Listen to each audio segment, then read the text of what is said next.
Welcome to a new session on planning in management.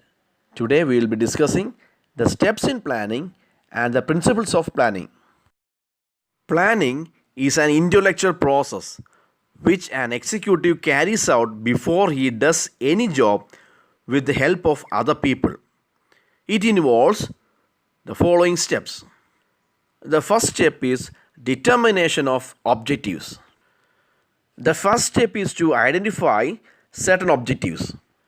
The objectives which are set must clearly indicate what is to be achieved, where the action plan should be taken, who should perform, and when it is to be accomplished. And also, the objectives should be established for the entire organization as a whole. Planning എന്ന് പറയുന്നത് ഭൗതിക പ്രക്രിയയാണ്. അത് മറ്റുള്ളവരുടെ സഹായത്തോടെ ഒരു ജോലി ചെയ്യുന്നതിന് മുമ്പ് ഒരു എക്സിക്യൂട്ടീവ് നടപ്പിലാക്കുന്നു. അതിൽ ഇനി പറയപ്പെടുന്ന ഘടകങ്ങൾ ഉൾപ്പെടുന്നു. ഒന്നാമത്തേത് ഡിറ്റർമിനേഷൻ ഓഫ് ഒബ്ജക്റ്റീവ്, അതായത് ലക്ഷ്യങ്ങളുടെ നിർണയം. ചില ലക്ഷ്യങ്ങൾ തിരിച്ചറിയുക എന്നതാണ് ആദ്യത്തെ സ്റ്റെപ്പ്. എന്താണ് ലക്ഷ്യമിടേണ്ടത്, എന്താണ് ആക്ഷൻ പ്ലാനായിട്ട് എടുക്കേണ്ടത്, ആരാണ് നിർവഹിക്കേണ്ടത്, എപ്പോൾ അത് നിറവേറ്റണം എന്നിവ വ്യക്തമായി സൂചിപ്പിക്കണം. അതുപോലെ തന്നെ മുഴുവൻ ഓർഗനൈസേഷനും ലക്ഷ്യങ്ങൾ എസ്റ്റാബ്ലിഷ് ചെയ്യണം. The second step is collection and forecasting of information. Sufficient information must be collected in order to make the plans and sub-plans. These informations should be made in terms of external and internal environment of an organization. A manager will begin analyzing the internal environment by looking into the inefficiencies inside the organization, and he will look outside to the external environment and things occurring independent of the organization. Hence, collection of information and making of forecasts serve as an important basis of planning. അതായത് രണ്ടാമത്തെ step പറയുന്നത് collection and forecasting of information, അതായത് വിവരങ്ങൾ ശേഖരിക്കുകയും അത് മുൻകൂട്ടി കാണുകയും ചെയ്യുക. പ്ലാനുകളും സബ് പ്ലാൻസുകളും നിർമ്മിക്കുന്നതിന് മതിയായ വിവരങ്ങൾ ആദ്യമേ ശേഖരിക്കണം. അവ ശേഖരിക്കുമ്പോൾ ഓരോ ഓർഗനൈസേഷൻ്റെ ഇൻറ്റേർണൽ എൻവയറമെൻറ്റും എക്സ്റ്റേണൽ എൻവയറമെൻറ്റിനെയും കണക്കിലെടുക്കണം. ഒരു മാനേജർ ഓർഗനൈസേഷൻ്റെ കഴിവില്ലായ്മകൾ പരിശോധിച്ച് ഇൻറ്റേർണൽ എൻവയറമെൻറ്റിനെ വിശകലനം ചെയ്യാൻ ആരംഭിക്കും. തുടർന്ന് ഓർഗനൈസേഷൻ്റെ എക്സ്റ്റേണൽ എൻവയറമെൻറ്റും ഓർഗനൈസേഷനിൽ നിന്ന് ഇൻഡിപെൻഡൻ്റായി സംഭവിക്കുന്ന കാര്യങ്ങളെയും നോക്കും. ഇൻഫോർമേഷൻ കളക്ട് ചെയ്യുകയും അത് ഫോർകാസ്റ്റ് ചെയ്യുകയും ചെയ്യുന്നത് പ്ലാനിങ്ങിൻ്റെ ഒരു പ്രധാന അടിസ്ഥാനമാണ്. The third step is development of planning premises.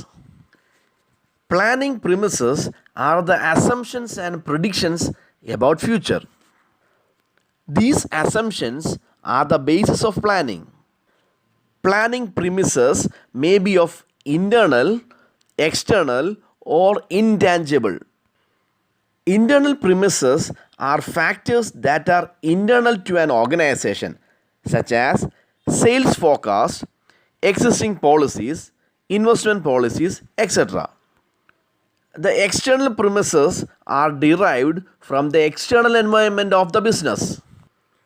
They are beyond the control of organizations such as government policies, demand, supply, price, etc. The intangible premises are those which cannot be measured, such as goodwill, employee morale, attitudes, etc. Planning premises gives a prediction of the future uncertainties of business environment, and future trends can be made known. മൂന്നാമത്തെ സ്റ്റെപ്പാണ് development of planning premises. അതായത് പ്ലാനിങ്ങിന് ആവശ്യമായ ചുറ്റുപാട് അല്ലെങ്കിൽ പരിസരത്തിൻ്റെ വികസനം. Planning premises എന്ന് പറയുന്നത് ഭാവിയെക്കുറിച്ചുള്ള അനുമാനങ്ങളും പ്രവചനങ്ങളുമാണ്. ഈ അനുമാനങ്ങൾ അല്ലെങ്കിൽ അസംഷൻസ് ആണ് പ്ലാനിങ്ങിൻ്റെ അടിസ്ഥാനം. പ്ലാനിംഗ് പ്രിമിസസ് ഇൻറ്റേർണൽ ആകാം, എക്സ്റ്റേണൽ ആകാം, ഇൻടാഞ്ചിബിൾ ആകാം. സെയിൽസിൻ്റെ ഫോർകാസ്റ്റുകൾ, നിലവിലുള്ള നയങ്ങൾ അതായത് പോളിസീസ്, പിന്നെ അതുപോലെ തന്നെ നിക്ഷേപങ്ങളുടെ നയങ്ങൾ ഇൻവെസ്റ്റ്മെൻറ്റ് പോളിസീസ്, ഇവയാണ് ഒരു ഓർഗനൈസേഷൻ്റെ ഇൻറ്റേർണൽ ഫാക്ടേഴ്സ് അതായത് ഇൻറ്റേർണൽ പ്രിമൈസസ്. ബിസിനസ്സിൻ്റെ എക്സ്റ്റേണൽ എൻവയറമെൻറ്റിൽ നിന്നാണ് എക്സ്റ്റേണൽ പ്രിമൈസസ് ഉണ്ടാവുന്നത്. ഗവൺമെൻറ് പോളിസികൾ, ഡിമാൻഡുകൾ, സപ്ലൈ, പ്രൈസ് ഇവയാണ് എക്സ്റ്റേണൽ എൻവയറമെൻറ്റിൻ്റെ ഫാക്ടേഴ്സ്. അവ ഒരു ഓർഗനൈസേഷൻ്റെ നിയന്ത്രണത്തിന് അതീതമാണ്. ഗുഡ്വിൽ അഥവാ ജനപ്രീതിയുടെ മൂല്യം അല്ലെങ്കിൽ സൽപ്പേര്, ജീവനക്കാരുടെ മനോഭാവം, മനോവീര്യം മുതലായവ അളക്കാൻ കഴിയാത്തവയാണ്. അവയാണ് ഇൻടാഞ്ചിബിൾ പ്രിമിസസ് എന്ന് പറയുന്നത്. പ്ലാനിംഗ് പ്രിമിസസ് ബിസിനസ്സിൻ്റെ എൻവയറമെൻറ്റിലുള്ള അൺസർട്ടനിറ്റീസിനെ പറ്റി ഒരു പ്രവചനം നൽകുന്നു. അതുപോലെ തന്നെ ഫ്യൂച്ചർ ട്രെൻഡ്സ് അഥവാ ഭാവി പ്രവണതകളെക്കുറിച്ച് അറിയുവാനും കഴിയും. The fourth step is discovering the alternative course of action. There are many alternatives for any plan. The manager should try to find out all the possible alternatives and each one should be studied and evaluated. Discovering the alternative course of action എന്ന് പറയുന്നത് ബദൽ പ്രവർത്തനത്തിൻ്റെ ഗതി കണ്ടെത്തുന്നു. ഏത് പ്ലാനിനും ധാരാളം ബദലുകൾ അല്ലെങ്കിൽ ഓൾട്ടർനേറ്റീവ്സ് ഉണ്ട്. സാധ്യമായ എല്ലാ ബദലുകളും അല്ലെങ്കിൽ ഓൾട്ടർനേറ്റീവ്സും കണ്ടെത്താൻ ഒരു മാനേജർ പരിശ്രമിക്കണം. അതുപോലെ തന്നെ ഓരോന്നും പഠിക്കുകയും വിലയിരുത്തുകയും വേണം. The fifth step is selection of the best alternative.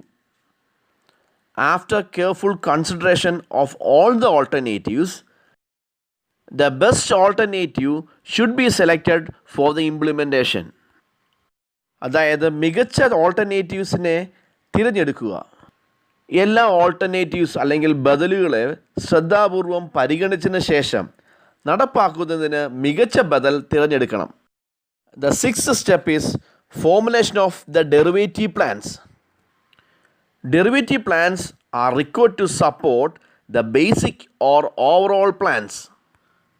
These plans are the secondary plans which help in the achievement of the main plan. For example, if profit maximization is the main aim of the enterprise, the derivative plans will include sales maximization, production maximization and cost minimisation. ആറാമത്തെ step പറയുന്നത് derivative പ്ലാനുകളുടെ രൂപീകരണം. ഇതിനായി sub plans implement ചെയ്യണം. ഈ derivative plans ഓർഗനൈസേഷൻ്റെ മൊത്തത്തിലുള്ള പ്ലാനുകളെ പിന്തുണയ്ക്കാൻ അല്ലെങ്കിൽ സപ്പോർട്ട് ചെയ്യുവാൻ ഡെറിവേറ്റീവ് പ്ലാനുകൾ ആവശ്യമാണ്. മെയിൻ പ്ലാന് അല്ലെങ്കിൽ പ്രധാന പദ്ധതി കൈവരിക്കാൻ സഹായിക്കുന്ന സെക്കൻഡറി പ്ലാൻസ് ആണ് ഈ ഡെറിവേറ്റീവ് പ്ലാൻസ്. ഉദാഹരണത്തിന് ലാഭം പരമാവധിയാക്കുക എന്നത് ഒരു എൻ്റർപ്രൈസിൻ്റെ പ്രധാന ലക്ഷ്യമാണെങ്കിൽ ഡെറിവേറ്റീവ് പ്ലാൻസിൽ വിൽപ്പന അല്ലെങ്കിൽ സെയിൽസ് പരമാവധി മാക്സിമൈസ് ചെയ്യുക, പ്രൊഡക്ഷൻ പരമാവധി വർദ്ധിപ്പിക്കുക, ചെലവ് കുറയ്ക്കുക എന്നിവ ഉൾപ്പെടും. The seventh step is communicating the plans. It is very important to get the cooperation of all the subordinates at every stage of its implementation. For this purpose, the plan should be properly communicated and well explained to the subordinates so that they get a clear picture of what is to be done. അതായത് പദ്ധതികളെ പറ്റിയുള്ള ആശയവിനിമയം. ഒരു plan നടപ്പിലാക്കുന്നതിൻ്റെ ഓരോ ഘട്ടത്തിലും എല്ലാ സബോർഡിനേറ്റ്സിൻ്റെയും സഹകരണം ലഭിക്കുന്നത് വളരെ പ്രധാനമാണ്. ഈ ആവശ്യത്തിനായി പ്ലാനുകളെ പറ്റിയുള്ള ആശയവിനിമയം നടത്തുകയും സബോർഡിനേറ്റ്സിന് നന്നായി വിശദീകരിക്കുകയും ചെയ്യേണ്ടതിനാൽ അവർക്ക് എന്താണ് ചെയ്യേണ്ടതെന്ന് വ്യക്തമായ ഒരു ചിത്രം ലഭിക്കുകയും ചെയ്യും. The last step is follow-up measures. To ensure that the plans are proceeding along the right lines, the actual performance is compared with the planned performance to find out any deviations. In this way, any shortcoming can be noticed and suitable remedial action can be taken. Last step എന്ന് പറയുന്നത് follow up മെഷേഴ്സാണ്, അതായത് തുടർ നടപടികൾ. Plans ശരിയായ പാതയിലൂടെയാണ് മുൻപോട്ട് പോകുന്നതെന്ന് ഉറപ്പാക്കുന്നതിന്, എന്തെങ്കിലും വ്യതിയാനങ്ങൾ കണ്ടെത്തുന്നതിന് യഥാർത്ഥ പ്രകടനത്തെ, അതായത് ആക്ച്വൽ പെർഫോമൻസിനെ പ്ലാൻഡ് പെർഫോമൻസുമായി താരതമ്യം ചെയ്യുന്നു. ഈ രീതിയിൽ ഏത് പോരായ്മയും ശ്രദ്ധിക്കുകയും ഉചിതമായ പരിഹാര നടപടികൾ കൈക്കൊള്ളുകയും ചെയ്യാം. Next about the principles of planning. The first principle is principle of contribution to enterprise objectives.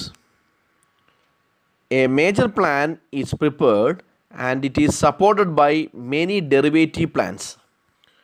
But all the plans must contribute in a positive way towards the achievement of the enterprise objectives. Enterprise ലക്ഷ്യങ്ങളിലേക്കുള്ള സംഭാവനയുടെ തത്വം. ഒരു പ്രധാനപ്പെട്ട plan തയ്യാറാക്കിയിട്ട് അതിനെ നിരവധി derivative പ്ലാനുകൾ പിന്തുണയ്ക്കുന്നു.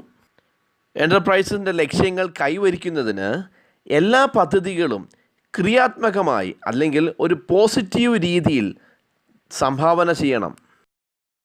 The second principle is principle of pervasiveness. Although major planning function is entrusted to the top management, it is not restricted to the top level only. It is a function of every manager at every level in the organization. Principle of pervasiveness പറയുന്നത് വ്യാപകമാകുക.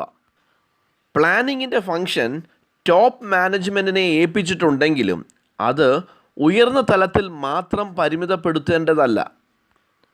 ഓർഗനൈസേഷൻ്റെ എല്ലാ തലങ്ങളിലുമുള്ള ഓരോ മാനേജർമാരുടെയും പ്രവർത്തനമാണിത്. The third principle is principle of the limiting factor.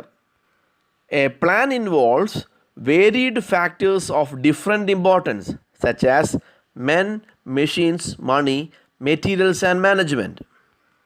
This principle implies that more emphasis has to be put on that factor which is scarce or limited in supply or extremely costly.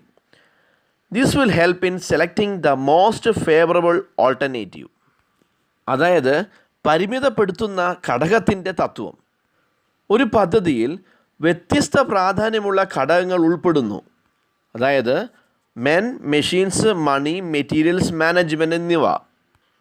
ഈ തത്വം സൂചിപ്പിക്കുന്നത് വിതരണത്തിൽ പരിമിതമോ അല്ലെങ്കിൽ കുറവോ അല്ലെങ്കിൽ വളരെ ചെലവേറിയ ആയ ഘടകങ്ങൾക്ക് കൂടുതൽ പ്രാധാന്യം നൽകേണ്ടതായിട്ടുണ്ട്.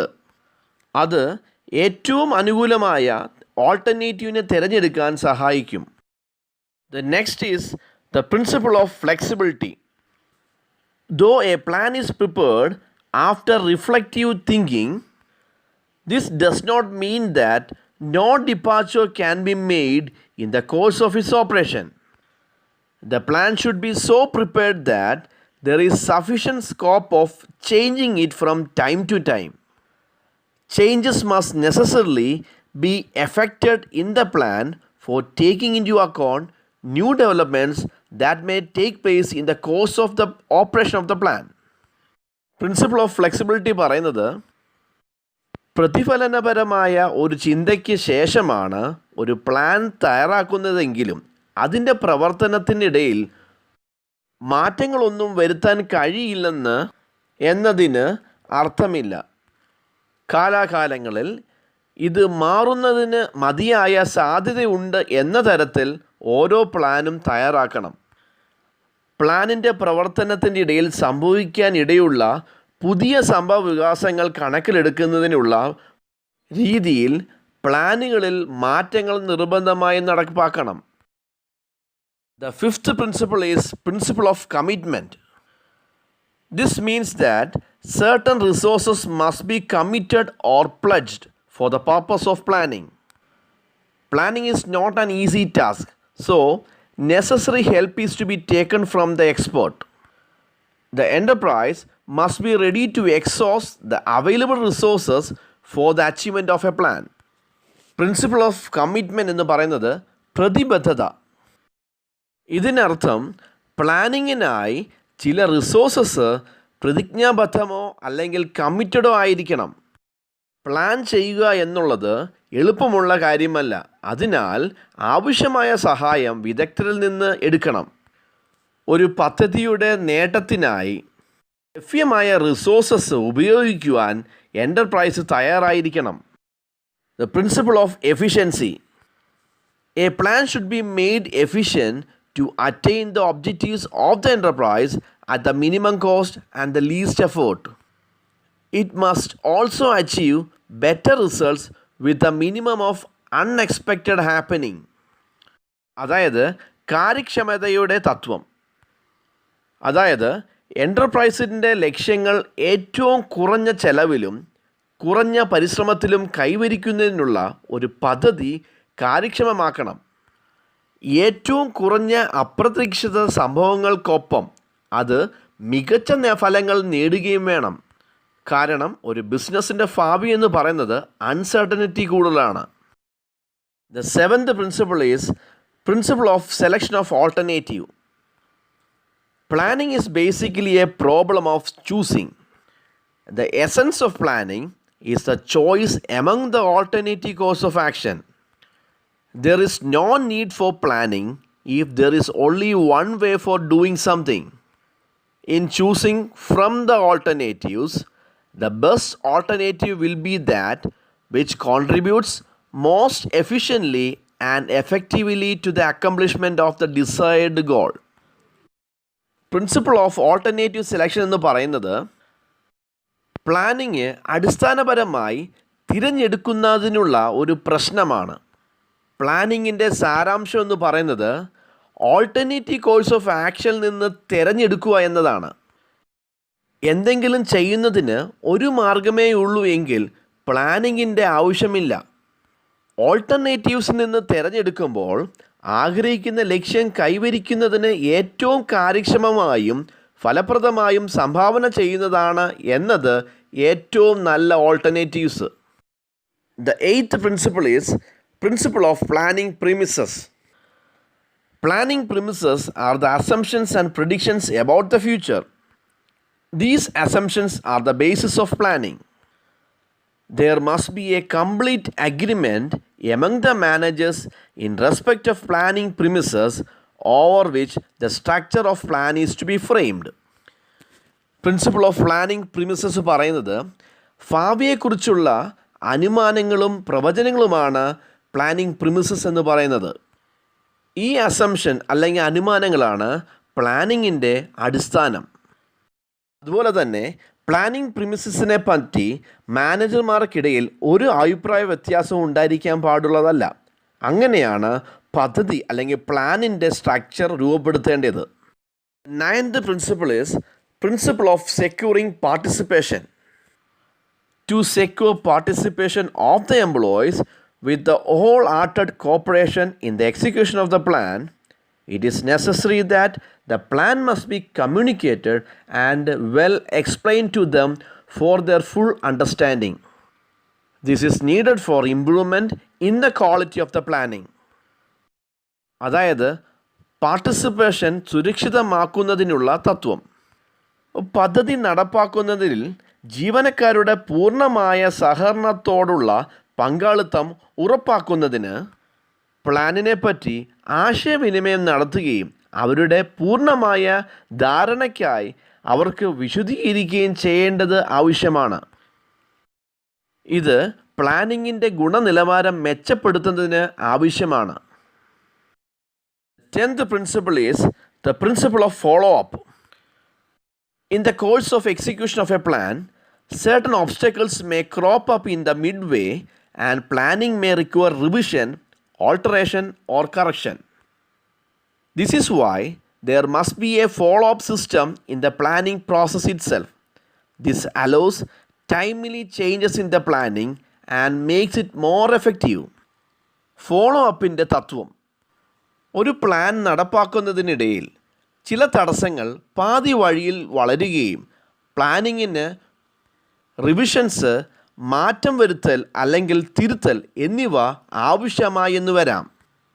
അതുകൊണ്ടാണ് പ്ലാനിങ്ങിൻ്റെ പ്രോസസ്സിൽ തന്നെ ഒരു ഫോളോ അപ്പ് സംവിധാനം ഉണ്ടായിരിക്കണമെന്ന് പറയുന്നത്. ഇത് പ്ലാനിങ്ങിലെ നിയമബദ്ധിതമായ മാറ്റങ്ങൾ അനുവദിക്കുകയും ഇത് കൂടുതൽ ഫലപ്രദമാക്കുകയും ചെയ്യുന്നു.